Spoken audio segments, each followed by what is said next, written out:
Okay, it looks like we are live. Welcome everyone to today's live expert session with Dr. Ravi Lakdawala. We're going to be going through Lupus Nephritis 101.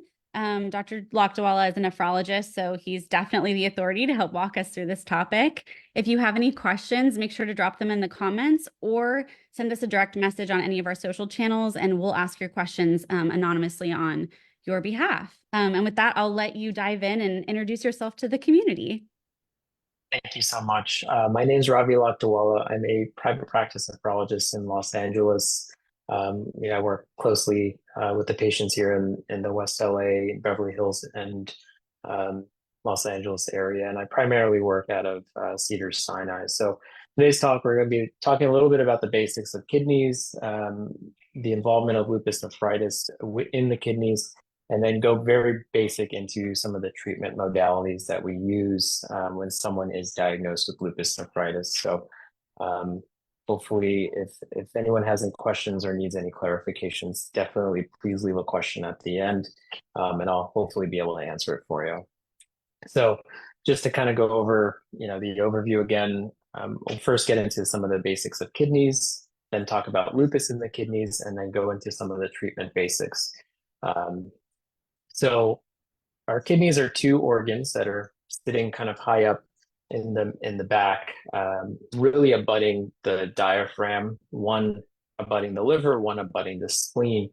Um, and they both receive about the same amount of blood coming off the aorta, similar at similar points.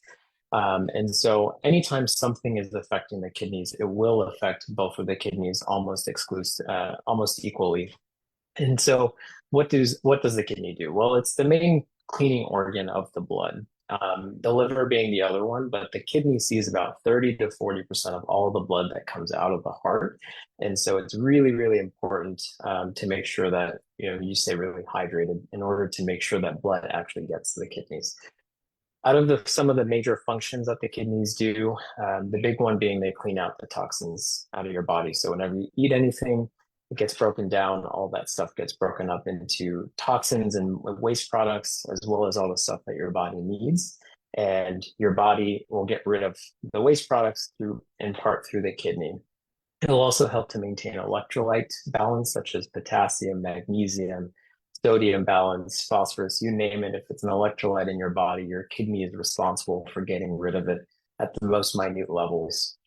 Um, Things that you may not have known about the kidney is that they're also really important in maintaining your bone health, maintaining the health of your red blood cells. So people can become anemic if they develop kidney dysfunction.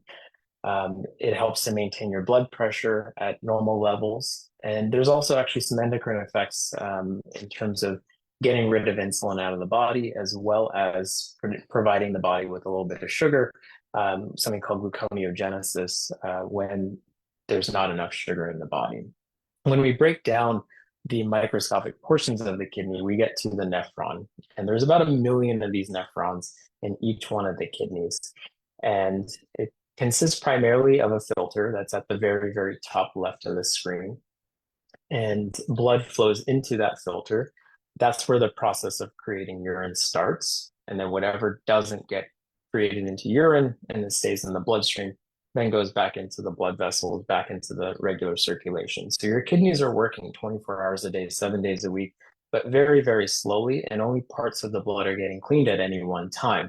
But because they're working continuously, they're able to clean the entire bloodstream throughout the entire day. And it continuously does that. So it's able to keep your body in what we call homeostasis, a very stable level without very many deviations. In between each one of these nephrons is something called the interstitial space. And it's also like a scaffolding that helps to keep those nephrons in place. And so attached to the filter, you see these microscopic tubes that are surrounded by blood vessels. That's actually where all the fine tuning of the toxins and electrolytes is done. And then eventually is produced into urine, where it comes out at the very bottom. And all of these nephrons meet at one specific part in the kidney called the pelvis, and then from there goes into your bladder and then out into the world. So what do we actually do with this? So, at the macroscopic going down to the microscopic, we want to know how does this work in our body? So we can use a various number of things in order to assess the kidney function as well as what's happening at the microscopic level. And so in terms of the blood testing that we can do, nowadays we check the serum creatinine, and we also are checking something relatively new called the serum cystatin C. So both of these markers are markers of filtration. So it does detect how well the kidneys are filtering your blood. Using these two numbers, we can plug it into a calculator called the CKD Epi, and this calculator will give us an estimate of our GFR or our filtration rate. For a man and a woman, the normal rate's around 100. It's a little bit higher for a man, but as your filtration percentage goes down, we kind of say that that's the percentage of your kidney function that's left. So if your GFR is around 50 or 60, we do say that it's around 50 or 60%, although it's not 100% accurate with that. We use now two different markers for the kidney function because there's a lot of other determinants that affect your GFR. For example, with the creatinine, it's a breakdown product of muscles. So people who are very muscular can actually have a higher creatinine with the same exact kidney function as someone who's malnourished and has a very low amount of muscle mass. And their kidney function could be exactly the same, even though their creatinines are very, very differently. The cystatin C helps to get rid of some of those flaws by taking away that muscle building aspect of the GFR number. We also look at the urine sample. So the urine sample can help determine whether there's some scarring, whether there's issues with the electrolyte balance that occurs, or if there's damage that's being done to that filter. So if there's damage done to the filter, whether it's an inflammatory process or a process where the barrier is actually broken, we may start to see some red blood cells. We might start to see some protein showing up in the urine, hopefully at very small amounts. So it's something that we can control. And then the third thing is that we look at the imaging studies. So we usually start with an ultrasound. The kidneys are pretty close to the skin, so it's very easy to actually detect some of the macroscopic stuff, the big things, cysts, stones, any other sort of masses. We can actually see quite a good amount with the ultrasound, but if we need a further evaluation, we can use MRIs and CAT scans. So with that information, we're going to kind of switch gears and go into lupus. So this picture is actually a cross section of one of those glomerulus filters, and then the small circles that you see around that big one are actually the tubules. So you can see they're kind of all right up against each other. And then the white areas that you see in between is considered the interstitial area that I was mentioning. So just a quick refresher, lupus is a multi-system autoimmune disease. It can affect many different organs, including the skin, the brain, your joints, your heart, your lungs, your bone marrow, GI tract, and the reason I'm here, it can also affect your kidneys. It's based off of your body fighting and damaging the various organs by producing various immune complexes that are against your own nuclear components, such as DNA and something called chromatin, as well as other nuclear components of the cells.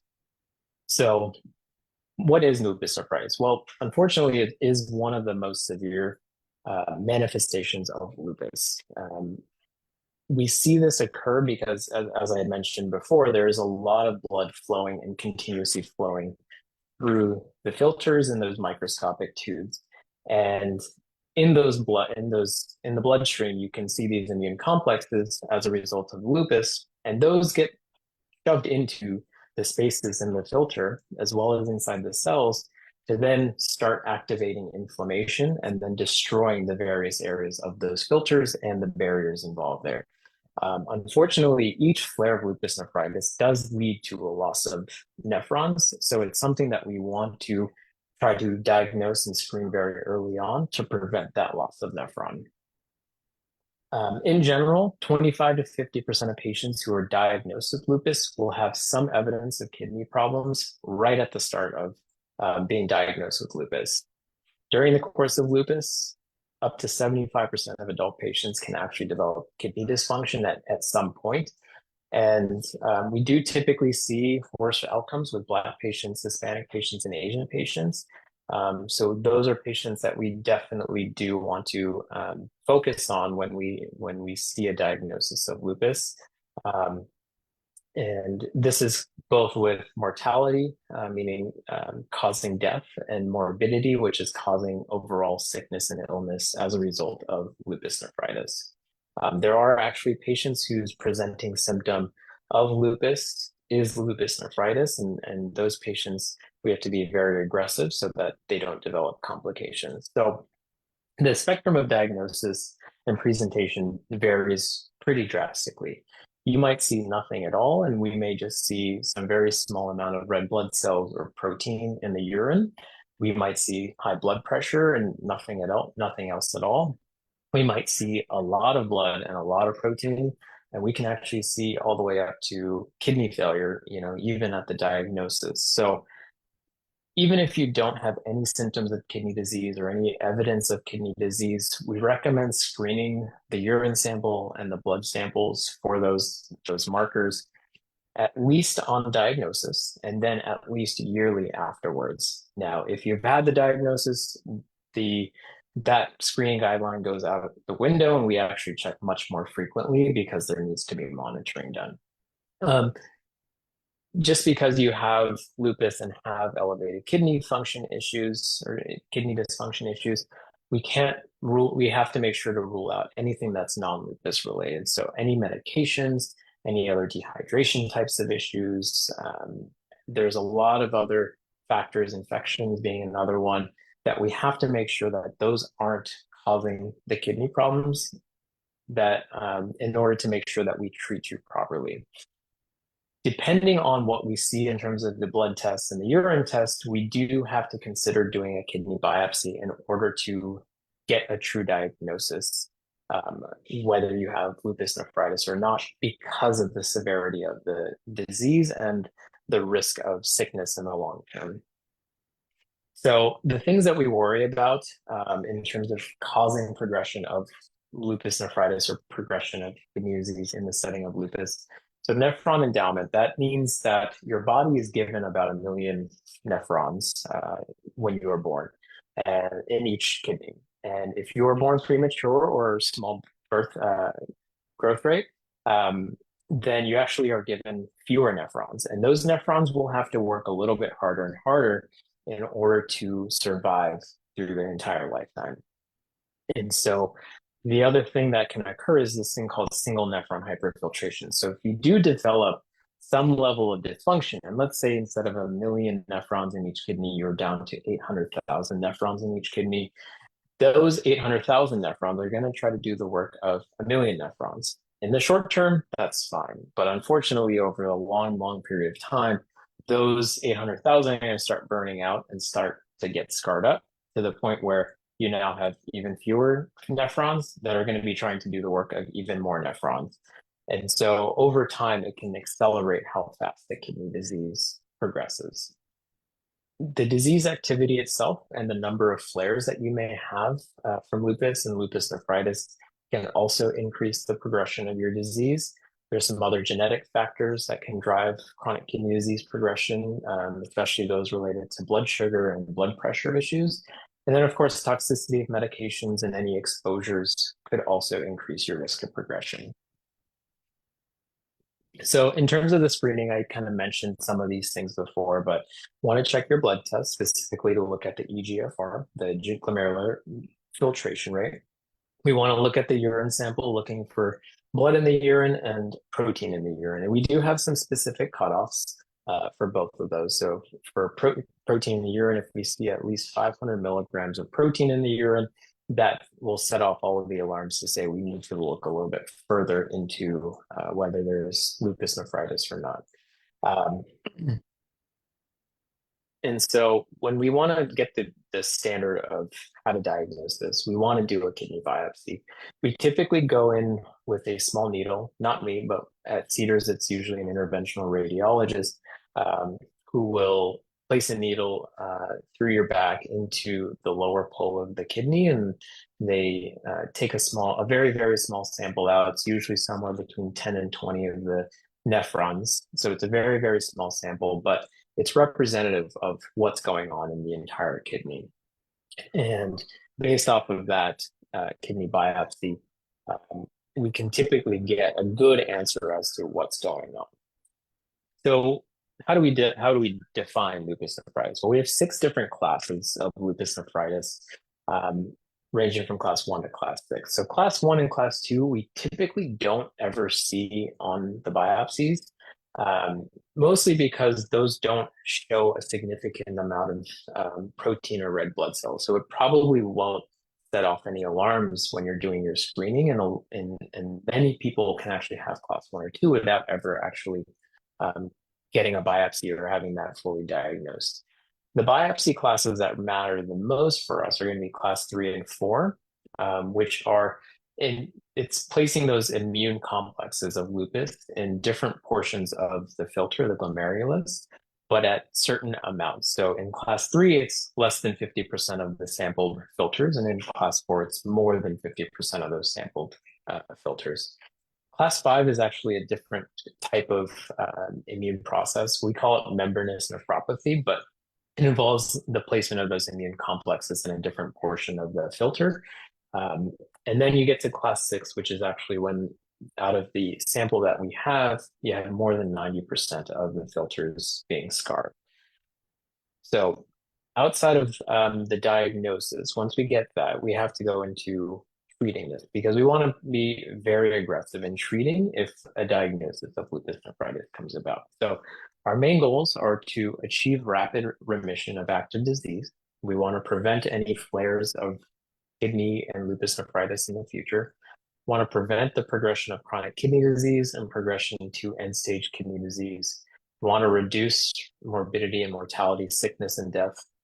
And also at the same time, we want to make sure that even though we are giving very aggressive treatment, we don't want you to develop toxicity related to those treatments. So going back to those classifications, the class one and class two, as I mentioned, we don't ever see these on the biopsies because we never biopsy patients with those issues. But if we do get a biopsy, as I have seen in the past, we typically don't give very aggressive therapy. We give conservative therapy. That's just the generic therapies that we would give for somebody with any chronic kidney disease. So there's blood pressure medications. You may have seen some of those advertisements for the other chronic kidney disease medications like dapagliflozin, etc. Um, those medications can be helpful in protecting the kidneys in the long run. For class three, four, and five, then those are the patients that we use some immunosuppression. So we use medications to lower the immune system in order to really try to prevent the creation of those immune complexes and lower the inflammation in the kidney in order to protect the kidney in the long run. In the class six, that's where you have more than 90% of the scarring. Our main goal at that point is really to prepare for the next step. At that point, the kidney is no longer salvageable, and we have to prepare for the next steps, which is usually kidney replacement therapy. That's kidney transplant, dialysis as the two main modalities there. We typically break up the treatment for immunosuppression into an induction phase, which lasts about 3 to 6 months. And we use quite high doses of medications, as well as IV medications in order to achieve a rapid remission of the acute inflammatory disease. After that 3 to 6 months, where we know we have an improvement in the blood test markers, specifically the lupus markers like anti-double-stranded DNA, and some of the other markers, then and complement numbers, then we go into and transition into something called a maintenance phase. We typically like to keep people in this maintenance phase for about 3 years. It typically consists of lower doses of immunosuppression medicines, typically oral medications. And this is really to reduce the residual kidney inflammation. And they did some studies where people were kept on some of these immunosuppressants for a year into their maintenance phase following their induction phase. And even after 12 months of being on the maintenance phase, they still found quite a bit of inflammation on the kidney biopsy. And so the residual kidney inflammation can stick around for quite some time, which is why there is such a prolonged maintenance phase. And the whole goal is to reduce that residual kidney inflammation so that in the long run, we can prevent these kidney flares from showing up. Thankfully, in the last 3 to 5 years, we've had quite a few newer medications that have come on board that actually are used in the maintenance phase and have been able to improve a lot of our outcomes in terms of maintaining remission and preventing renal flares from occurring. So, God forbid somebody actually has lupus nephritis and has to be put through these treatments. We are doing a lot better nowadays than we did even 10 years ago in terms of preventing renal flares and preventing the progression of chronic kidney disease due to lupus nephritis. So thankfully we're in a good age where we're doing really well, and it will likely continue to get better with the better medications that we have. And so I just want to kind of open up the floor to any questions that anybody has brought up. Yeah, we have some. One question that someone sent through DM says, "What medication do you have to avoid if you have lupus nephritis?" So I think in general, if you have lupus nephritis, there are it depends on the level of lupus nephritis and where you are in the process. Some of the medications that we are using for maintenance phase of lupus nephritis can interact with medications like NSAIDs. So that'll be your Advil, Motrin, ibuprofen.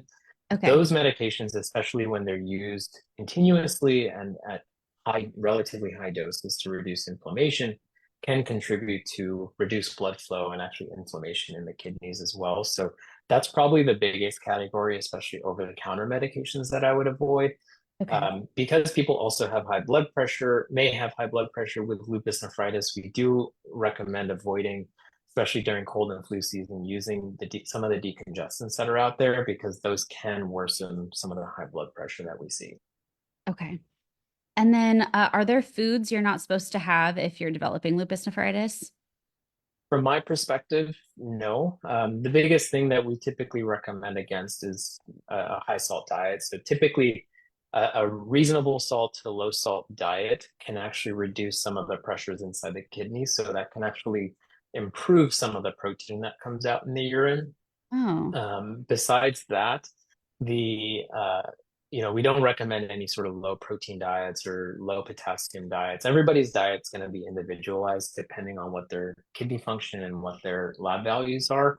So, definitely if you have lupus nephritis, want to go through some of those things individually with your physician. okay.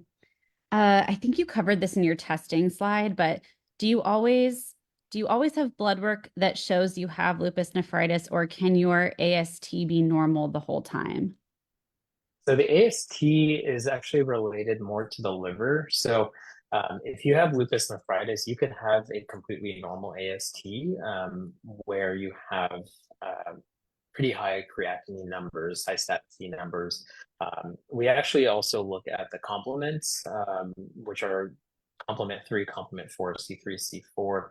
Those are specific markers of producing immune complexes. And so when those numbers are low, we know that your body is producing immune complexes that can then clog up the kidney and cause damage.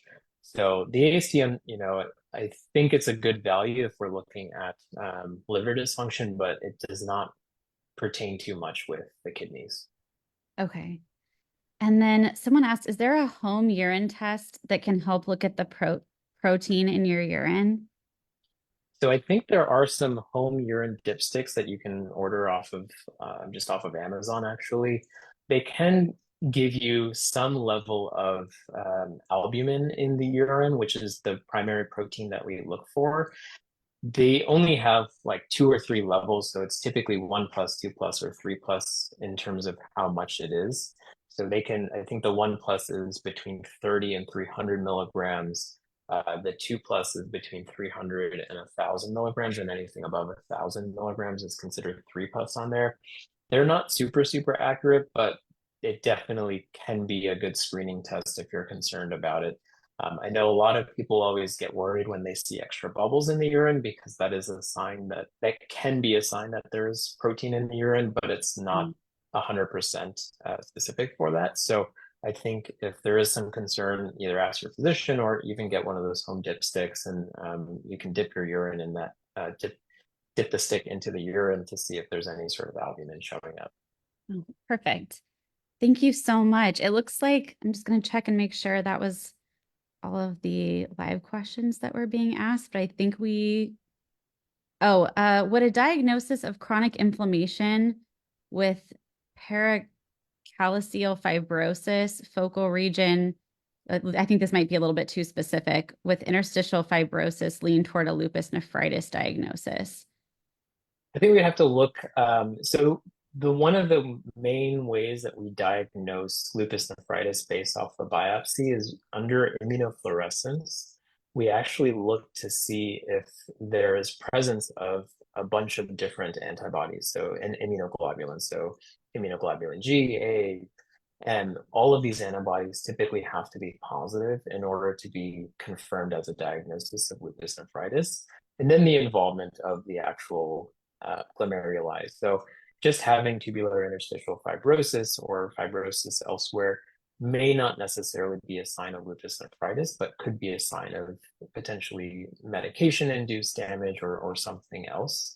But you would have to have the biopsy report be very specific about the lupus nephritis. There's pretty specific set categories and set criteria in order to diagnose lupus nephritis. Perfect. Thank you so much. We so appreciate your time. This was so helpful and very thorough. So thank Yeah, you so much for joining us yeah, today. yeah, for sure. So, I wrote some conclusions down. It's more just a summary of all the topics that we talked about. So I just want to say, the most important thing I think on here is screening and early diagnosis. So your rheumatologist who's managing your lupus really should be checking your blood work as well as your urine tests at least yearly and definitely on diagnosis. And then once that happens, they probably will set you up with a nephrologist or at least get you set up with a kidney biopsy in order to figure out the further treatment. So, but I just want to say that the screening and the diagnosis is definitely an important part of it. And I just want to say thank you to Lupus LA and the whole team out there. Thank you so much. We really Yeah, appreciate your time. This was no great. problem. All right.